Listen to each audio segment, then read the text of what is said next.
5-year-old mine, he asked the little girl, it was a hot day, and he was like, "Can you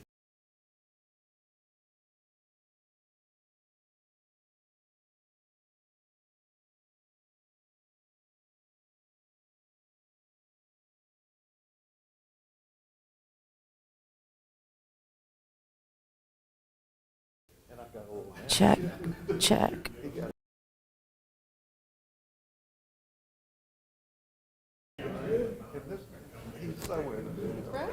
Check.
On this side for you.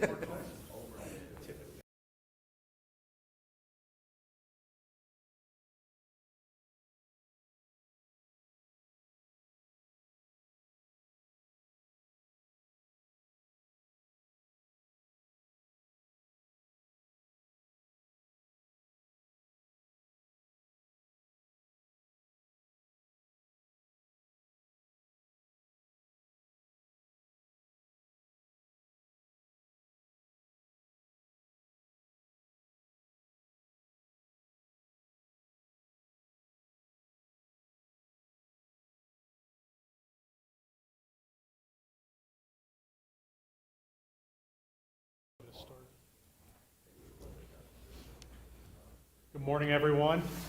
This time, we're at 10 o'clock. I'm going to go ahead and get us started. I'll call this meeting of the West Virginia Public Energy Authority to order. First, I have a determination of quorum. The Secretary and Treasurer take note. I believe we have quorum. And now we'll move to the approval of the minutes from our August 24th, 2022 meeting. The minutes were previously distributed to the members. Are there any objections or suggested changes from the minutes from any of the members present? Seeing none, with unanimous consent, we'll adopt the approval of the minutes. Now we'll move on to our presentations. Our first presenter is Mr. Frederick Stu Bressler III from the PJM Interconnection, who's the Senior Vice President for Market Services, or Senior Vice President, and he's here to speak to us today about market services, the energy industry, and PJM. I want to thank him ahead of time for presenting with us and accommodating our authority. He is presenting to us, I believe it's the first time we're doing a virtual presentation, so everyone will have to bear with us, and hopefully technically it all works out. Mr. Bressler, thank you very much for being here, and hopefully you can hear me and are good to go. Well, thank you very much for having me, and hopefully you can hear me as well. Yes. It's a real pleasure to be with you this morning. Thank you again for having me, and thank you also for accommodating the virtual participation. Please understand that I in no way, shape, or form seek to avoid a visit to your beautiful state of West Virginia. But the travel logistics, given my schedule, were somewhat difficult. So your accommodation is really very much appreciated. If we do talk again in the future, I sincerely hope that I might be able to make it in person next time. So once again, thank you very much for having me. Again, my name is Stu Bressler. I do serve as Senior Vice President for Market Services for PJM. The focus of my presentation really is twofold.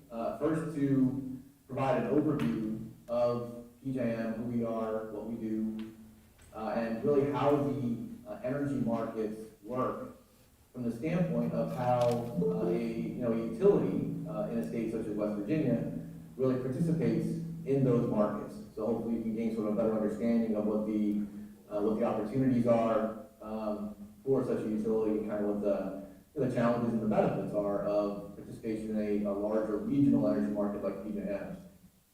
And then the second purpose is to go a little bit into kind of the shorter and longer term challenges that we face given the transition in which we find ourselves. We are transitioning to a different resource mix. It feels like we just sort of came through a transition from coal to gas in PJM, but that transition is continuing, certainly with the focus in a lot of our region on decarbonization. And I'll go through sort of where that's occurring and again, sort of the challenges we're dealing with and how we're dealing with them. And then I'm happy to engage any conversation, take any questions you all might have as well. In fact, there's a lot of things that most folks are not intimately familiar with. And we do use a lot of acronyms. And so if you have questions as I go along, please, if technology allows it, feel free to interrupt me and ask me questions. I have a screen up here where I can see you all, so hopefully that'll work just fine. Certainly, like I said, like we said, we can hear each other, so hopefully we'll make that work just fine. So first of all, who is PJM? PJM is a FERC-approved regional transmission organization. So we are regulated by the federal government, by the Federal Energy Regulatory Commission. And we are an approved regional transmission organization. What you see here is basically the service territory that PJM covers. And we are charged with basically the responsibility of operating the bulk power transmission grid for this region. So you can see it spans from the northern Illinois area, really the ComEd service territory in northern Illinois, all the way to the Atlantic Ocean, and from the Pennsylvania-New York border at the north to the Virginia, North Carolina, extending westward to the Tennessee-Kentucky border as well. You can see some of the statistics there. We are the largest electricity market, I believe, in the world at this point, and probably the second largest or so transmission grid, singly operated transmission grid as well. Something from the standpoint of peak load. Overall, I think about 20 to 25% of the energy consumed in the United States is consumed in the PJM region. So a fairly large service territory and a fairly significant responsibility for keeping the lights on for the people that we serve. So our responsibilities really can be defined primarily into three major areas. And the focus of all of these areas really is, again, maintaining the reliability of the bulk power transmission system. But if you think about the future and what the system needs in order to keep the lights on in the longer term, we are responsible for conducting the planning for the PJM region. So we plan typically about 15 years out into the future. And that planning is, for the most part, reliability focused. So we are looking out into the future. We are constantly simulating the peak load and light load and middle load conditions of the system for that 15-year forward period. And we plan for the transmission upgrades that are necessary, again, to maintain system reliability on into the future. We conduct that through what we call the regional transmission expansion planning process. And then we present our findings through a stakeholder process, get stakeholder input on our findings and what is necessary for reliability. Our independent board approves additions to that RTEP process. And then the transmission owners in PJM are responsible for constructing, siting and constructing the transmission upgrades that are planned through that PJM process, again, to maintain reliability into the future. It also includes reliably interconnecting generation facilities as they come onto the system. So that includes all types of generating facilities. One of the challenges we have right now is that we are seeing quite a few interconnections of renewable resources on our system, and so we are looking at reforming that interconnection process to make it more efficient to handle the larger volume of requests we've seen over recent years. But it is a significant part of our planning process as well. In the real-time arena, the actual operations arena, that's what most people think of when they think of maintaining reliable grid operations. It is a significant part of what we do. Some analogize it to air traffic control or flying a plane that never lands. But we have operators in our control rooms. We have 2 control rooms in 2 different locations that are in a hot configuration. Those operators are there 24/7, 365, maintaining, again, monitoring and maintaining the reliability of the transmission grid every minute of every day.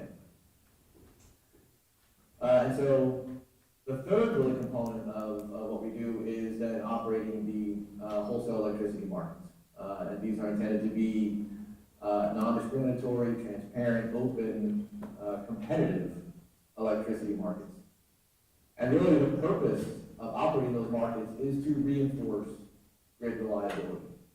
And so you can think of us a little bit like almost like a stock exchange where we don't own assets. We do not buy and sell in these markets. We are not a market participant ourselves, but rather all of the trading, all of the markets, all of the competition that occurs through PJM. So we operate these markets, again, competitively, so that we achieve the lowest reasonable cost to the consumers of maintaining that reliability. So a little bit more about how we do that. The way we conduct our grid operations is really the same basic concept that is utilized by any power system operator basically anywhere in the world. And so, any grid operator that is seeking to maintain the balance between supply and demand, and as I'm sure you're aware, electricity is consumed the instant it's generated, and so we constantly need to maintain that supply and demand balance by dispatching supply resources, generators, in order to meet the instant demand, while respecting the limitations on the transmission system. So it's not always possible to get the cheapest generation to the load because transmission lines could be overloaded.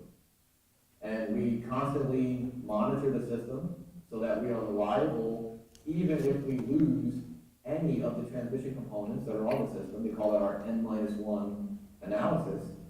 And we dispatch generation to achieve the most cost-effective solution, the cheapest solution, to serve the load while respecting all those transmission constraints. And again, that's what any power system operator does. The difference in a sort of large-scale, regional, wholesale electricity market like PJM's, and they operate in various parts of the United States, but again, all very similarly, is number one, we are not optimizing the dispatch for individual utilities in the PJM region. Rather, we are optimizing it for the entire region. And so we're not optimizing a given utility's generation portfolio to serve the load just of that utility. We are rather optimizing all of the resources in the PJM region on the basis of serving all the load of the PJM region, again, respecting any transmission constraints that may arise. And so that grid operations really forms the basis of what we do. That is what drives everything. The markets are then layered on top of that fundamental grid operations concept. And the whole, again, purpose of the markets is to make that dispatch solution basically transparent to the entire market. So we utilize a pricing system, an energy pricing system we call locational marginal pricing, or LMP, which establishes the marginal price of energy at every location on the transmission grid. And what that does is it reflects the cost of serving the demand at that location in real time. We calculate those prices every 5 minutes, and settlements in the real-time market is conducted on a 5-minute basis. And then on top of that, we operate a day-ahead market as well, where we commit and clear resources for the next operating day, for all 24 hours of the next operating day, on the same basis of optimizing and looking for that cheapest solution for the entire system for that next day. And that day-ahead market really forms a short-term forward market for our market participants. So generators sell into that day-ahead market and establish financial positions on a day-ahead basis. Load purchases out of that day-ahead market and establishes those positions on a day-ahead basis. And then real-time is what we call a balancing market, where settlements in the real-time are based on deviations or differences from those day-ahead positions that were established in the day-ahead market and what actually is generated or consumed in real time. And that's really where sort of a lot of what PJM does in the energy market space anyway stops. And there are, of course, forward energy markets that are established through things like ICE for over-the-counters or Chicago Mercantile Exchange, CME, for cleared forward products. Nodal Exchange clears forward products as well. But those forward markets for energy all really are based upon PJM's day-ahead and real-time markets and the prices established in those PJM day-ahead real-time markets. Those forward positions all liquidate at the prices that PJM establishes in the day-ahead and real-time market. So that's kind of just sort of the basics of what PJM does. Again, everything is based on that reliable real-time grid operations, and our markets exist. I always tell people, if you only remember one thing from what I present, the markets exist for the purpose of reinforcing grid reliability. It's important that those markets are transparent. It's important that the prices that are established are consistent with the way resources are dispatched to serve the load. Because what the markets do is they provide the market participants, those physical asset owners, with the financial incentive to act in the manner that is best for system reliability, which is the dispatch instructions that PJM provides, again, every minute of every day, and also in the day-ahead market as well. So before I get into a little bit more about what that means for an individual utility, there's a significant amount of value that is derived from the operations that PJM conducts on that large regional scale. I'm not going to go through every component here, but this is something that we update periodically as far as what value does PJM bring to the PJM region. Given the scale over which we operate, it relatively easily gets into the billions of dollars of benefit. But just to conceptualize it, think about the fact that, again, when we optimize the use of resources, not just on an individual utility basis, but rather optimize that usage over the entire region and get the cheapest solution for the demand, for the load, on that entire regional basis, there are clear economies of scale that stem from the ability to do that. And they go, from the longer-term planning that I mentioned, from infrastructure development, so the cost effectiveness with which resources are added to the system, so generators are added to the system, all the way down to that real-time grid operations that I mentioned, that I went through as well. And if you add, all those things together, the latest calculation we come up with is somewhere between, $3.2 and $4 billion worth of benefits to the region, per year. And then there's more detail on our website if you're interested in this, as well. So let me get into sort of the crux of the first part of my presentation. And that is, how does a utility, like APCO, for example, in West Virginia, how does a utility really, how do they operate in a regional wholesale market like PJM compared to how they would operate if they were, operating on a standalone basis without the overlay, if you will, of the regional market? And I would say what the regional market does primarily is adds options for its members and for member utilities. So think about a utility, like I said, like use APCO as an example. APCO owns generation resources. APCO serves retail demand, and so if they were operating, as a standalone utility, they would optimize their portfolio in order to serve that demand as cost effectively as they could. And the fact that they participate in a larger regional market, like I said, just adds options to how that is done.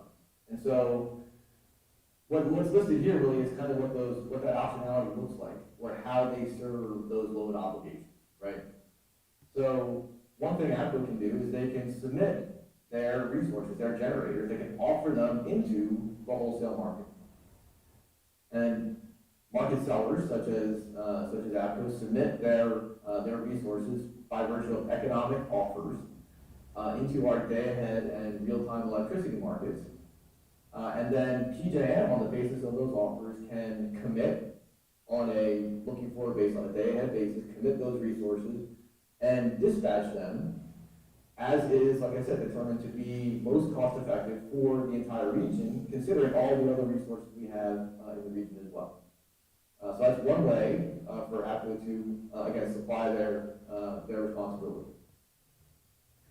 They also have the ability to self-schedule their own resources in order to meet their obligations. So they can decide and tell PJM ahead of time, I'm turning on X generator tomorrow, and so it's going to be running. And they can do that either at a fixed output level and say, I'm going to run that at full load all day tomorrow. Or they can say, I'm going to turn this resource on, I'm going to commit it, so it's going to be running tomorrow, and here's the minimum maximum level PJM that you can dispatch that resource, as is economic for, again, the entire region. So self-scheduling is a viable option for utilities to use in order to, again, decide how to operate their resources. They can also purchase energy bilaterally from other participants within the PJM market. So they can strike, forward deals for purchases of energy, either on-peak, off-peak, 24-hour, hourly transactions, depending on how effective or how they decide that their economics are working on a particular day. Or they could purchase energy from outside of PJM. So they can import energy from those entities that surround PJM. MISO, Mid-Continent Independent ISO, is to our left, to our west. The Carolinas to our south, New York to our north. So they can import or export energy, if that's economic as well, from inside or outside PJM too. And then finally, to the extent that there's an imbalance between the suite of supply resources, the portfolio of supply resources, both their owned generation, what they purchase internally, what they purchase externally, maybe what they sell to other market participants internally and externally. To the extent there's an imbalance between that and their obligations, the load obligations, then the spot market acts as an automatic backup. And so as an example, what that means is, let's say for any given hour, a given market participant, a given utility, has 1,000 megawatts of load in that hour. 1,000 megawatt hours they need to serve in that hour. And their total supply portfolio, including their own resources and what they purchase from others, totals 995 megawatts. That means they're 5 megawatts short for that hour. And what happens is there's automatically a spot market purchase at the locational price where their load is located in PJM, to fill that 5 megawatt shortfall, if you will. Similarly, if their total supply for that hour was 1,005 megawatts, and their load was only 1,000, it's automatically a spot market sale. And so they would get a 5 megawatt basically credit at the location where that sale actually occurred. And so that implicit, if you will, automatic spot market backup, I think, is a significant benefit to market participants in a larger market like PJM, because it sort of relieves them from having to balance things, on a minute-to-minute, megawatt-to-megawatt basis, or face, maybe sometimes in other areas, penalties for that imbalance, because the spot market automatically covers it. And PJM does that through its economic dispatch. And all this, for any given market participant, any given utility that's managing its portfolio of resources against its supply obligations, its load obligations, is really based entirely on the economics. Their evaluation of the economics as to what's in the best interest, right? What's the most cost-effective way for them to meet those obligations.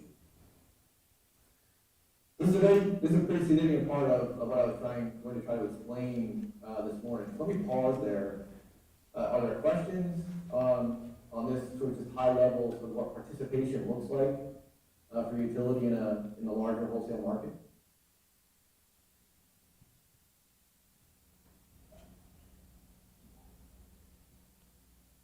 I'm not seeing any, so I'll go ahead and proceed. So as I mentioned, we're undergoing a relatively significant resource mix shift. And this is not unique to PJM. As you all know, this is happening throughout the country, throughout the world, where resource mixes are shifting. And so I thought I'd just give you a quick picture of sort of what the supply mix looks like in PJM and in West Virginia today, and you may be well aware of that already, but then what it looks like it's shifting to, and some of the challenges again that brings with it. So this is a look at the iron in the ground in the PJM region. This is PJM's installed capacity as of the end of last year, and you can see that we are a majority natural gas. Right now, we used to be historically much more significantly coal, much less significantly natural gas, but we've seen a significant shift from coal to natural gas over the last decade or so. And then the nuclear is the third most prolific, if you will, resource type in PJM. We've seen some reduction in nuclear over the last 5 years or so, just because there's been some older, smaller nuclear plants that have retired, Oyster Creek in New Jersey and TMI in PA. Simply just either at the end of their useful life, frankly, in Oyster Creek's case, or uneconomic to continue in TMI's case because it was reduced to a single unit plant. But this gives you a feel for our current supply mix. Renewables in PJM are somewhat small right now. You can see that solar, hydro, and wind there in the top left of the donut chart. It's somewhere around 12,000 megawatts. Nameplate right now it's about 5% or so of PJM's energy production. So relatively small in the scheme of things, but you'll see, I think, in future slides that is changing substantially given what's in our interconnection queue. But in West Virginia, and again, I'm sure this is no surprise to you, vast majority of West Virginia's resources are coal assets. Natural gas there is second, and a little bit of renewable resources as well in West Virginia. So again, I'm sure you're familiar with this one, so I won't spend much time on it. Look at the queue capacity that we have in our interconnection queue in West Virginia right now. And it is, I'll get to PJM's overall queue in just a few minutes here, but a lot of natural gas in West Virginia's queue right now and a lot of solar. We are seeing, frankly, less natural gas in PJM's overall interconnection queue right now, but you can see it takes up between a third and a half of the interconnection queue in West Virginia. And then some storage, and then some smaller amounts of wind and hydro. But lots of solar in the queue in West Virginia so far, right now. This is emblematic, really, of what we're seeing, as I mentioned, of that significant resource shift that we're seeing throughout the industry, really. to different degrees and, you know, different timelines, different paces, depending on where you are in the world and where you are in the United States. But we are seeing a significant shift towards, you know, decarbonized resources, if you will, renewable resources. Storage is also a, you know, a significant topic of discussion out there in the industry. Distributed energy resources is a really hot topic right now. We had a FERC order that we submitted a compliance filing to a couple of months ago.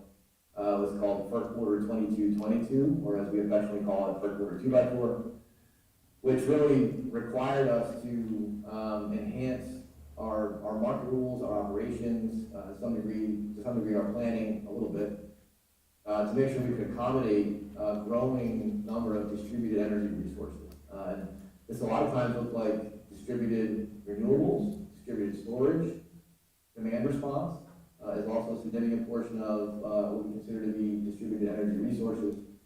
And really making sure that all can participate at the wholesale level should it desire to do so was a significant focus and will be a significant effort for us over the next 5 to 7 years.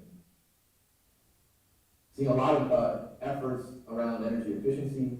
In fact, our regional load has not grown very much over the last 5 to 10 years. Our load growth has been, I think, less than 1% year on year for quite some time. We are expecting that to change for two primary reasons. I'm talking about our load now in the future. One of them is that alternative technologies, where we do expect electrification to occur in the PJM region like it is occurring elsewhere. The pace of that electrification and what that means for our load forecast is difficult to predict. We do our very best to work through our stakeholder process and with external experts as well to get a handle on that so we can forecast our load as accurately as possible. But that, again, is a difficult thing to predict.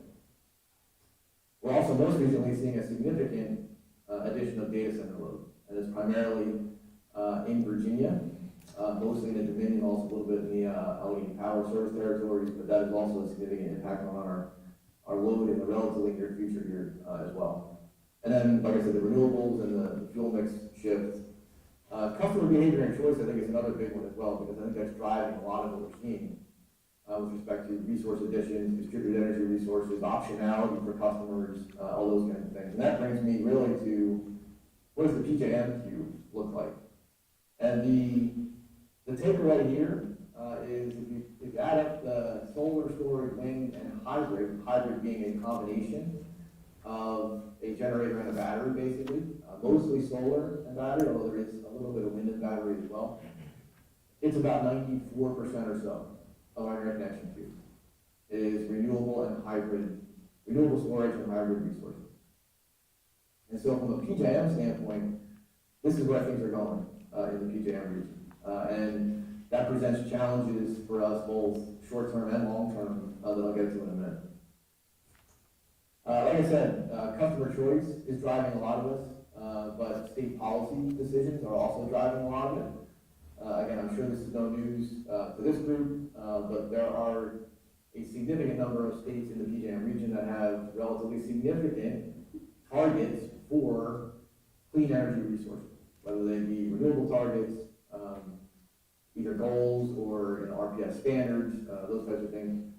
And I'm not going to go through all these individually, but again, it's a significant number of the states, the majority of the states in PJM that have these kinds of targets.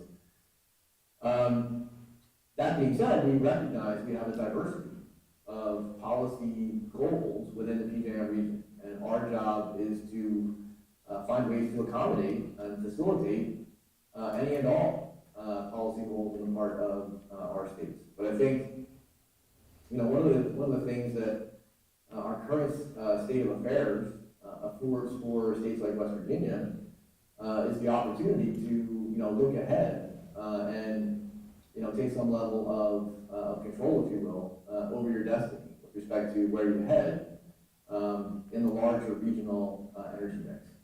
Some states are doing that by, like I said, by virtue of these renewable targets, but there are certainly other mechanisms as well that can be looked to in order to figure out what the most advantageous, if you will, resource mix is for West Virginia, given the policy goals of the state, as well as the best interests of the consumers in the state of West Virginia. And again, PJM's job is to accommodate and facilitate those directions to the best of our ability. However, we are seeing some challenges, like I said, that the shift in resource mix presents to us.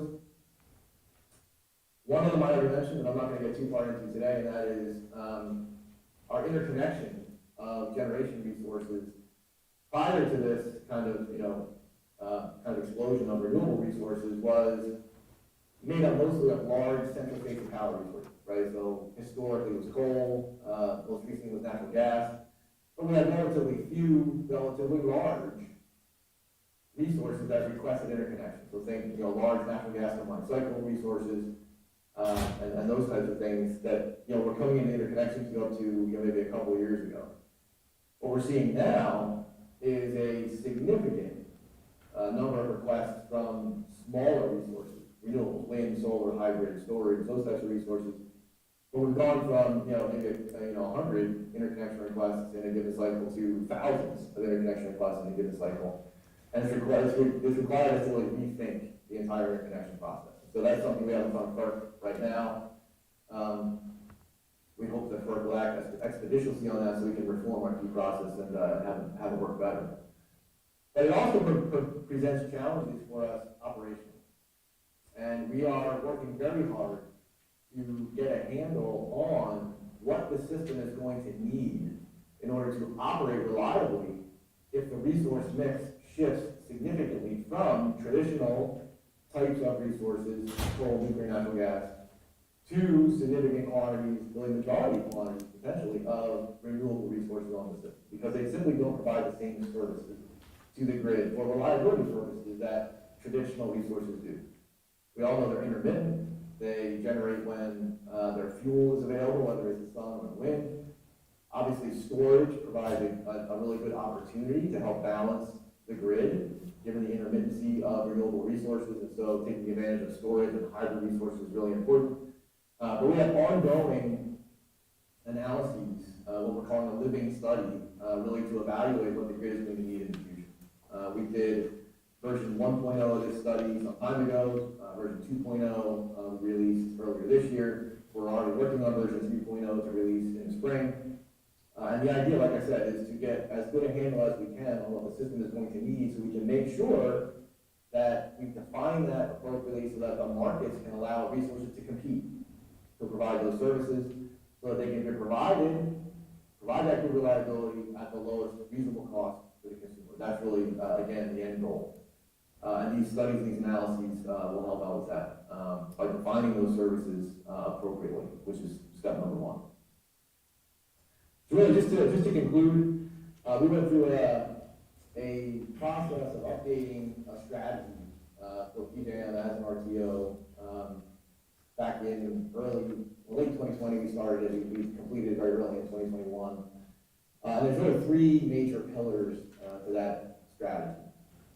The first one we call facilitate decarbonization. I would call that a little bit, particularly in the context of this discussion, to say it's really facilitate the policy decisions of the policymakers, both at the federal level as well as at the state level throughout the PJM region. Because policymakers are exactly that. They are the policymakers. PJM is not. PJM does not make policy.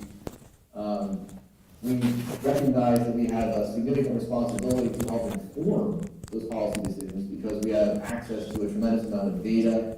We do a lot of analytics to help inform those policy decisions.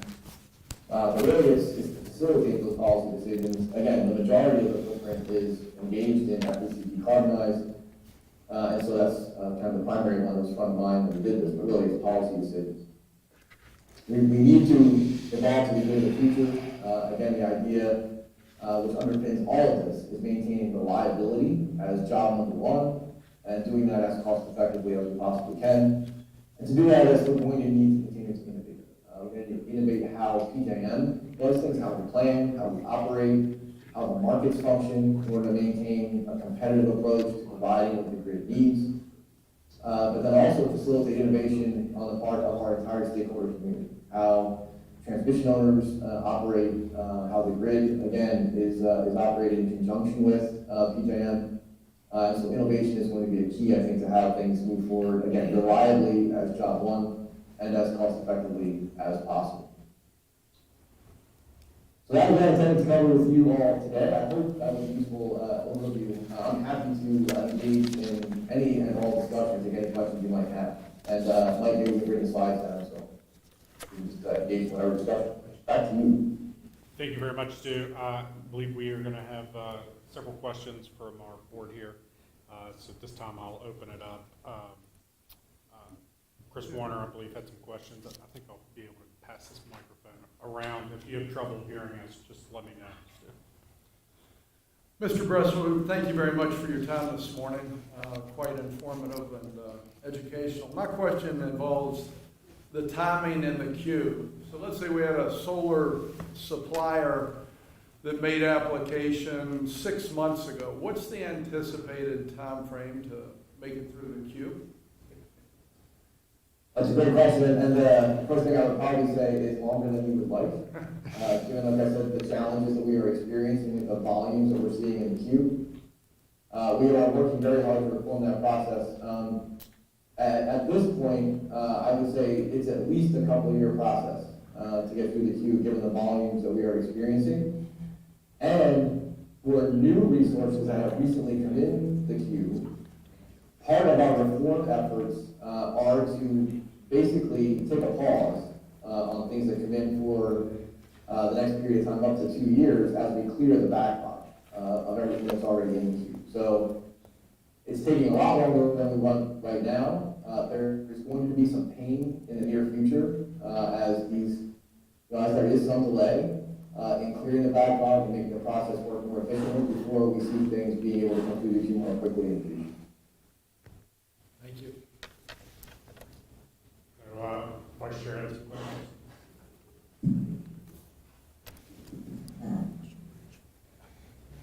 Good morning, Mr. Bressler. Nick Presservati.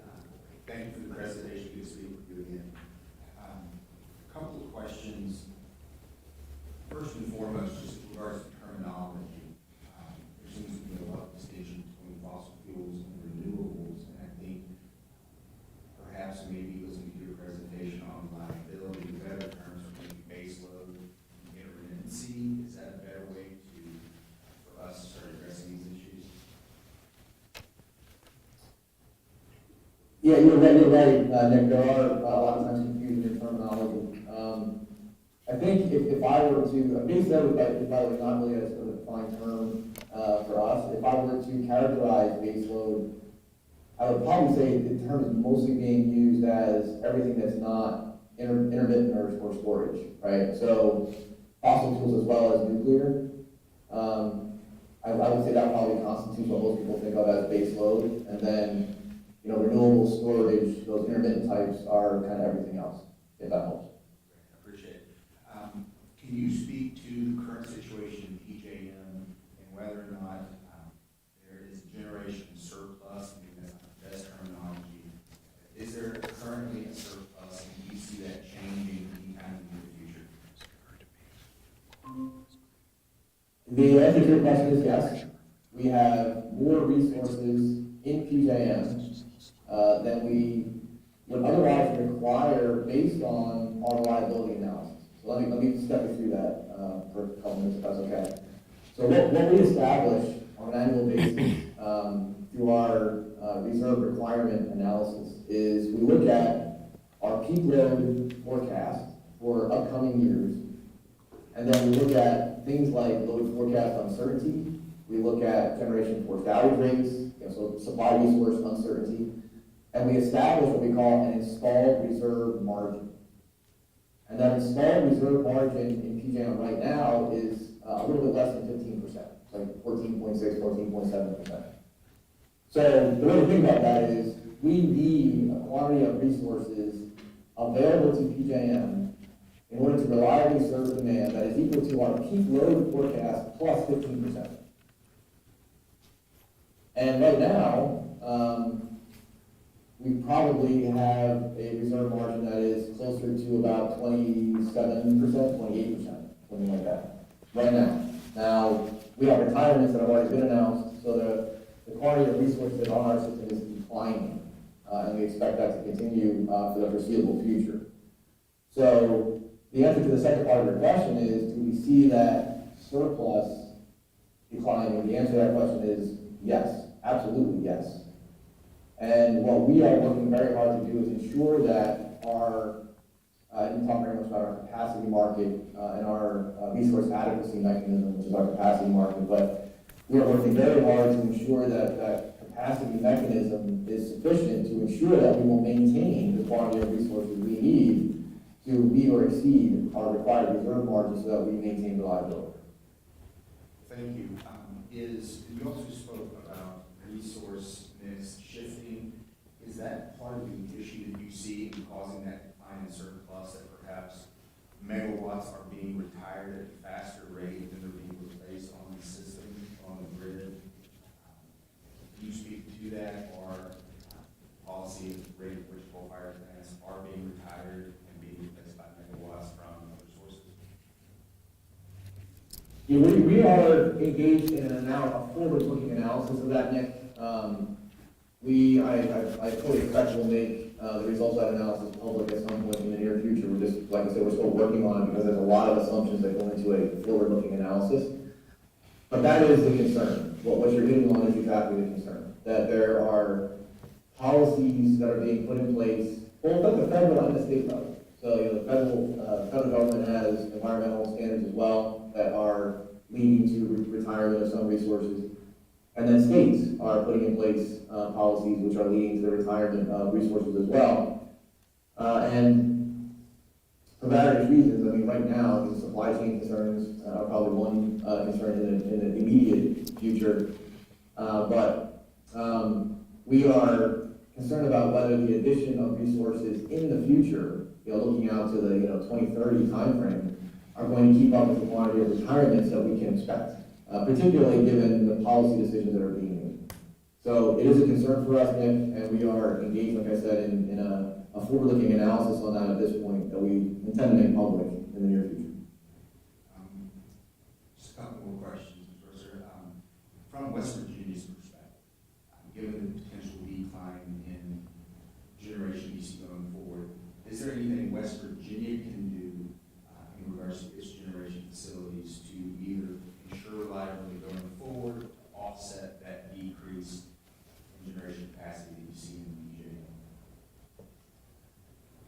Well, I would say first and foremost, there's probably a couple things. I would say first and foremost, we are happy to engage with West Virginia in a discussion about what the policy goals are for West Virginia, what certain decisions could mean to perform analytics on what future policy decisions could mean to help inform those policy decisions. So I think the first thing I would point to as to what West Virginia could do would be to engage with PJM as it goes through these decision making processes. And then, I think paying attention to what is happening in the larger region, I think will be beneficial for West Virginia as well. Like I said, there are significant trends that are occurring outside of West Virginia, but certainly within the PJM region. And our goal, first and foremost, is reliability. It always will be. We want to use markets to achieve that reliability as cost effectively as possible. But certainly, I think maybe what is happening and what's trending outside of West Virginia, but in the rest of the PJM region, may inform how West Virginia wants to approach its decisions going forward. And along those lines, I guess I'll just have to trace, and one of my concerns is if there's the concerns about reliability, generation shortfalls in the future, if you have an opinion on whether or not West Virginia should guard its existing facilities, its current generation facilities, and invest in those in the short term to avoid some of this mix that we're talking about that's occurring too fast. Do you have any opinion on that? Well, I just think that West Virginia should be very thoughtful as to how it goes forward. Yes, and I think, like I said, engaging with PJM on the possibilities and the implications of certain decisions. Certainly engaging with the utilities as well. I certainly would not want to leave them out, so please don't take that in any other way. And then we can help with what's happening, in a public way, with what's happening in the rest of PJM as well. So I just think West Virginia, and I would say this to any state out there, I think West Virginia should be very thoughtful in how it approaches its policy decisions, recognizing that this is a transition. And we need to look at this as a carefully managed transition in order to make sure that we all work together to maintain reliability as that transition continues. Thank you very much, Mr. Chairman.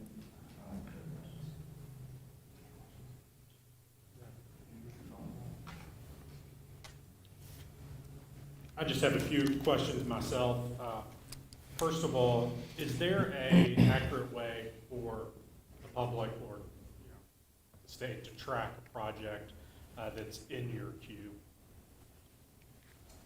Yeah, actually, the status of all the interconnection requests that are in our queue are publicly posted on our website. And so I'd be happy to have somebody on PJM staff, walk through that or work with this organization as to how you can get that information or actually, provide it to you. But yes, it's all publicly posted on the website. Is that updated in real time? How often would a status on that be? Well, things don't change that quickly, but it is updated periodically to reflect the most accurate, status of those resources that are in the queue. So yeah, it's updated on a relatively frequent basis. Okay. You mentioned how the price is reevaluated every 5 minutes. What's a typical shift? Like, how much does that price change? I guess maybe, typically percentage-wise, and second part of the question, what factors into those changes other than demand? Yeah, so putting your finger on a magnitude of change from one 5-minute interval to another is somewhat difficult, and it depends heavily on system conditions. So when we're in our peak periods, like the summer and the winter, things can change relatively quickly, and particularly in real time, prices can be somewhat volatile. So you can see price changes, that are in the tens or even hundreds of dollars within an hour in real time during those peak periods.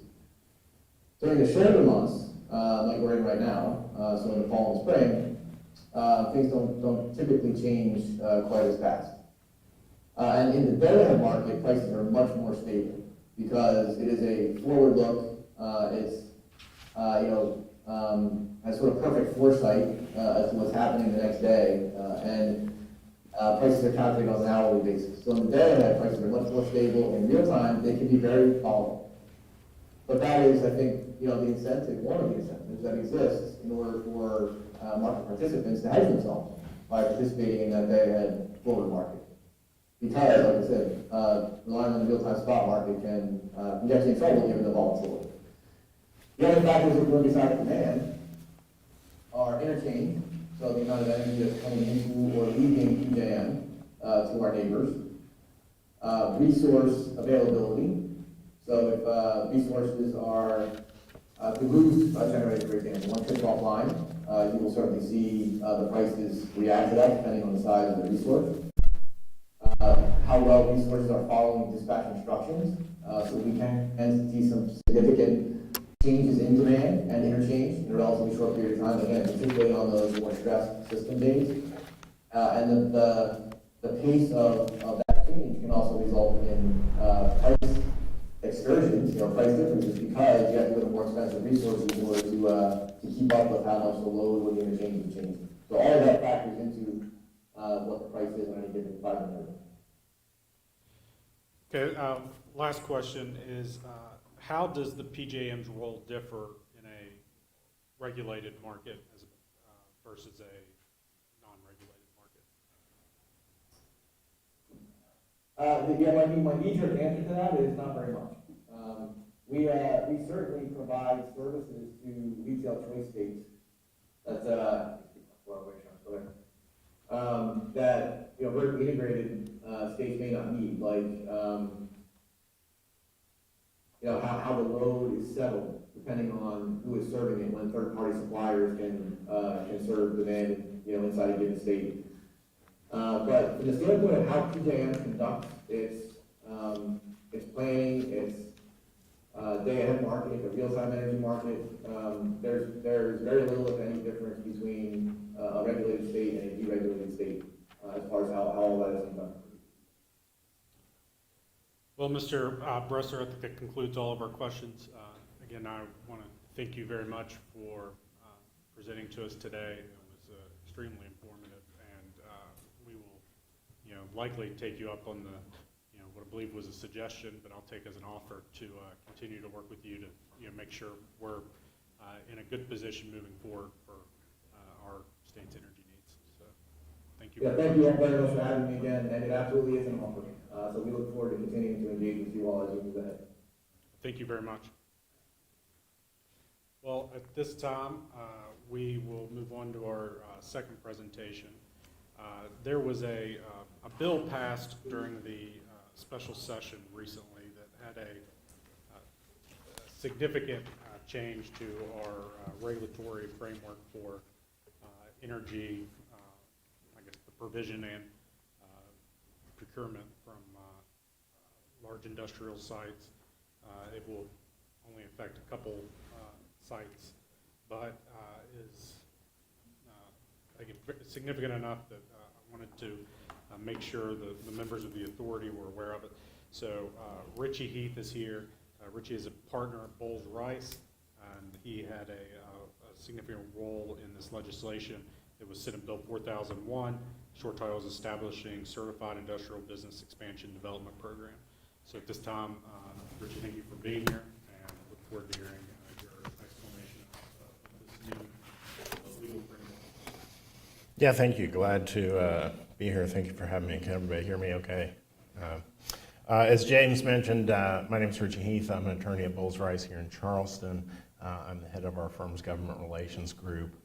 I represent Berkshire Hathaway Energy, and just recently assisted with the drafting of and passage of Senate Bill 4001, which the legislature enacted during the fourth extraordinary session a couple weeks ago, and the governor has signed into law. So I'll go over sort of the nuts and bolts of that legislation with you all here today. There's been a lot of discussion about that, about the development related to the passage of Senate Bill 4001. In effect, what that legislation is looking to facilitate is a first of its kind microgrid development here in West Virginia. And as announced by the governor, the one project is anticipated to take place at the former Central Aluminum site in Ravenswood in Jackson County, West Virginia. By way of background on that, so when we talk about what a microgrid is, you're talking about a group of interconnected loads and distributed energy sources that are acting almost as sort of an interconnected entity that could either operate in grid mode or sort of as an island, an off-grid mode. And with this particular instance, the anticipation is that you would be attracting out-of-state manufacturers to locate on this business development and microgrid where they could be serviced almost 100% with renewable energy resources, and that's the purpose of the legislation. So in order to facilitate that, we did have to have Senate Bill 4001, which clarifies the application of existing provisions of West Virginia Code to allow for the operation of the microgrid in the context of our regulated utility environment. And so importantly, what the legislation simply seeks to clarify is in a very limited circumstance, you could have an energy producer that can serve a limited number of customers directly with renewable energy resources without having to fall within a lot of the Public Service Commission requirements that currently exist with regards to regulated energy generation. And so with that, I'll highlight sort of the three main components of the legislation. First is the establishment of districts. So under the legislation as drafted, the Department of Economic Development and the Secretary of Economic Development is able to designate no more than two certified industrial business expansion development districts within the state. And there are a number of limitations that have been put on the establishment of those districts, again, in an effort to keep this relatively narrow in terms of opportunities that would allow for a development of a microgrid in certain limited circumstances. And so in making such a designation, the Department of Economic Development has to determine that one of these districts would attract at least 2 new businesses to the state that would be involved in significant economic development, that they would be serviced by renewable energy resources on that, within that district. The district can't be any larger than 2,250 acres, so you're limiting the size and scope of this. It can't go and just make a district of unlimited, undeterminate size, or have a district encapsulate different parts of the state. This is anticipated to be a wholly encapsulated microgrid district. And then the other thing that I think is critical in this designation that gets further in the legislation is this district is limited to new generating load. So we're not talking about creating a district that's going to poach regulated or customers that are already be servicing by the state's regulated utilities within this district. This is talking about attracting new or expanded industrial load to the state that is seeking to be serviced with renewable resources. So once and then finally, the districts can only take place on a certain land. So the land has to be either sold or leased by the state, which in the case of the Century Aluminum property, the state owns and has announced its intention to sell that land, or on a previously existing coal field or coal mine. And so those are the only types of land that a district could be designated on. And again, the Secretary is limited to only 2 designations. And under the program as passed by the legislature, this program would be in effect for 5 years to June 30th, 2028. So if 2 districts are not designated during that 5-year time, then you wouldn't have any more of the districts. So getting to the specifics of the actual legislation, the main part for once the district has been certified is obviously with respect to the provision of energy within that district. And what the legislation does is it provides that an entity such as in the discussed case of Berkshire Hathaway Energy would be providing energy within a expansion development district, what they can and cannot do within that district. It notes that anybody providing those renewable resources within the district would not be subject to your typical PSC requirements with respect to siting or certificate of convenience or complaints, because what you really have, obviously, is we're setting up almost a little bubble of individual users that are getting direct service from the energy provider outside of your traditional regulated market. The statute also clarifies both that the net metering and interconnection standards set forth in our Renewable Energy Facilities Portfolio Program would not apply to the microgrid.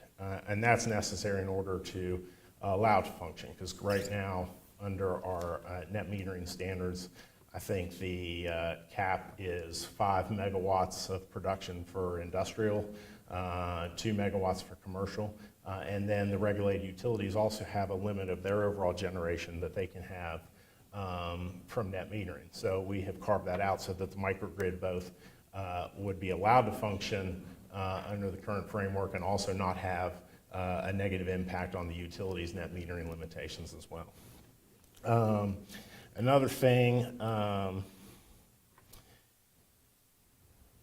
as I touched upon, the key limitation provided for anybody producing energy within one of these expansion districts is that you cannot provide any of that energy to what is existing load for a regulated utility. So you've only got, you can only service new customers or customers that are engaged in an expanded development in West Virginia. And the legislature put a lot of work into this language when we considered this. We made sure that it was clarified that you couldn't have, if you had somebody that had a facility in one part of the state and then decided that they were going to do an expansion within one of the industrial districts, that they couldn't basically, you know, add 50 megawatts in the new district and then cut 50 megawatts of their facility in another part of the state. So we try to be very careful there to make sure that what we're doing here with Senate Bill 4001 is not trying to impact our existing load and generation mix in West Virginia, but set up an area where we can attract new load into the state that wants to be serviced with renewable energy.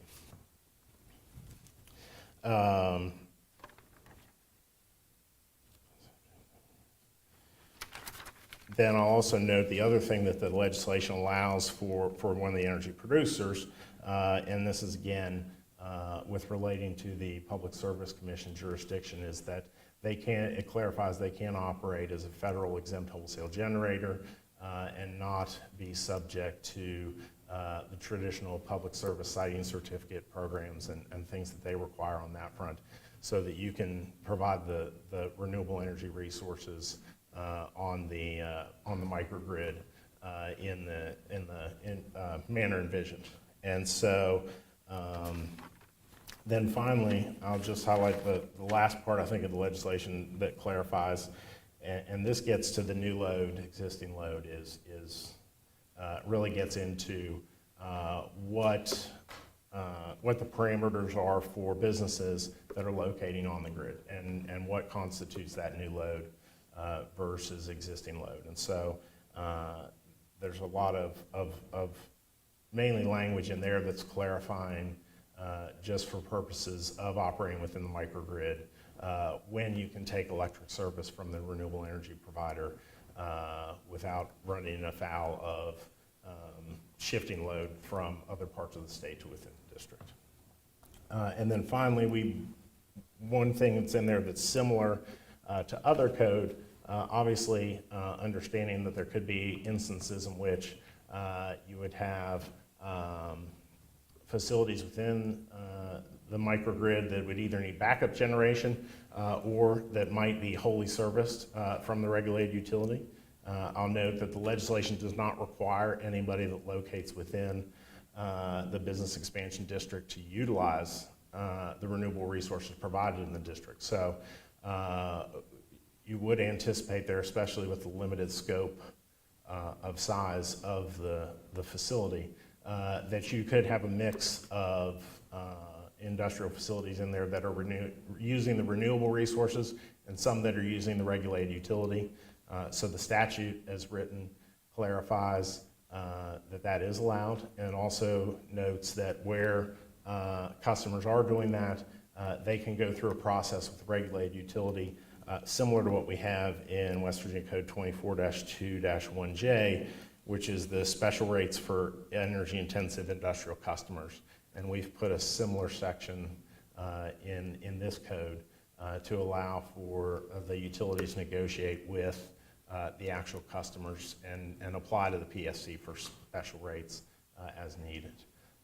And so that's, in sum, the overview of the legislation. It's obviously got a lot of intricacies with a lot of complex issues, but in terms of complexity, it's only 3 pages. It's pretty straightforward, but I'm happy to answer any questions you may have.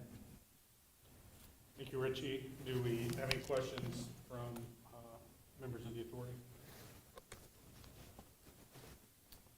I just have one, Richie, is businesses that are, or users that are operating within the district after it's designated, do they have the option or furthermore, are they required all to be connected to an existing utility? Or Yes, they certainly have that redundancy? option. Yeah. Okay.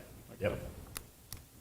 So there's nothing that says, a new business locate within that district? And No, there was, the intent with the legislation was to try to preserve maximum flexibility for everybody involved. So we've not tried to hamstring anybody in terms of how they want to operate, but maintain flexibility that folks can operate in those circumstances, and also try to allow it so that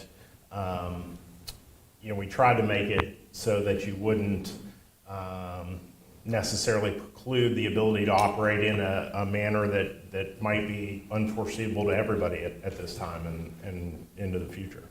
Yeah, I would assume that even the producer, the renewable energy that's used, would want to be connected, just for redundancy. Then another question just occurred to me is that you mentioned there's requirements as you have a district, and say within that district there's an existing business, they can't switch from the regulated grid to this new grid. Yeah, that's correct. If you would encapsulate it within the district businesses that were already existing and getting electric service, that would not count. What if the existing business had a significant expansion? Say increase their energy demand by say 30%. Can they acquire that 30% from the renewable? Yeah, I believe the expansion could be included, but as I mentioned with that specific language that the legislature added to clarify there being, I think it would make sure that was a true 30% expansion and you didn't have any sort of significant alteration of the other, let's say 100% that was already there on site. Okay. Well, if there are no other questions, I appreciate you being here and explaining this to us. Thank you.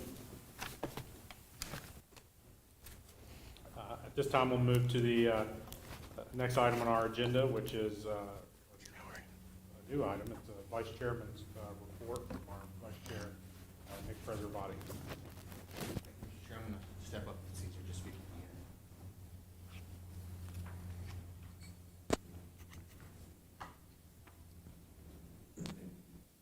So as you know, the West Virginia Code requires that we have some level of coordination with the West Virginia Office of Energy.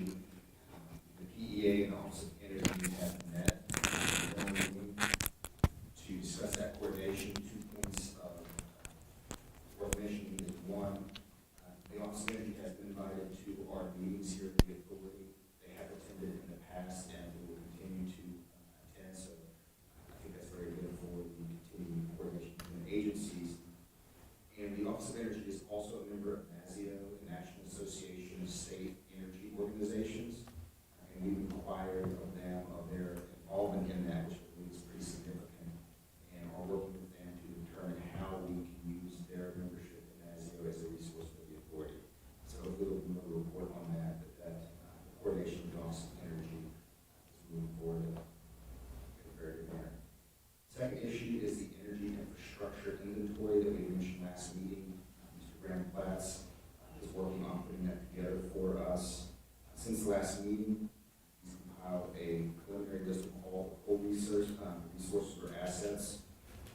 He's coordinated with fellow member Mr. Byrd to obtain a list of natural gas resources and infrastructure in the state. He's also coordinated with Secretary Ward and the DEP to utilize their detailed database on that information, and is working on getting that.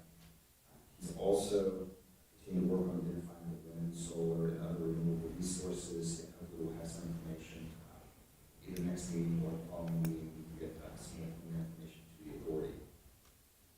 Third, we are working with our federal legislators to identify the federal legislation that affects West Virginia energy and resources.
Mr. Gressler on his offer for TJM to work with the state and the authority on energy issues. So that's all I have, Mr. Chairman, unless there are any questions. Thank you very much, Mr. Vice Chairman. Seeing no questions, I will move on to announcements. I just have one announcement, and that's our next meeting, if held during, when we typically would be October 26th. However, it's brought to my attention that it's the same day as the Governor's Energy Conference, which is hosted by the Office of Energy. So I'm looking to either move that meeting or perhaps pause it for next month and then resume the next. So I'll get with the members here, get your thoughts on availability. If we can schedule a different day, we will. That's all I have for announcements, unless there's any from anyone else. Seeing none, we'll move to remarks by members. Any remarks by members? All right, seeing none, I'll entertain a motion to adjourn. Second? Second. All those in favor of adjournment, say aye. Aye. All those opposed? Thank you very much. We are now adjourned.